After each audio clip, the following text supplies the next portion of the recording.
আসসালামু আলাইকুম।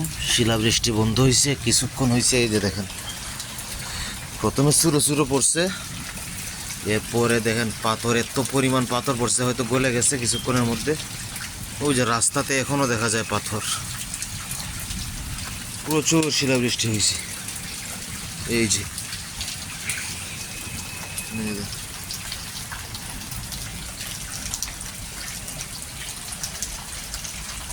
আমাদের ঘরের ভিতরেও বিভিন্ন জায়গায় পড়ছে, এগুলা উঠেই আমি ফালাইয়ে আসছি বাহিরে। আল্লাহ যেন কৃষকের ফসলগুলা ধ্বংস না করেন, আমরা দোয়া করি আল্লাহর কাছে বেশি বেশি। আসলে আমাদের পাপের জন্যই সব কিছু হইতেছে। এই যে রমজান মাসে দেশে কত কিছু হইতেছে,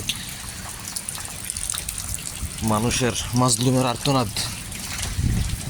একটা মাজলুম যখন আল্লাহর কাছে দোয়া করে, আল্লাহ কি এগুলো মাফ করবেন?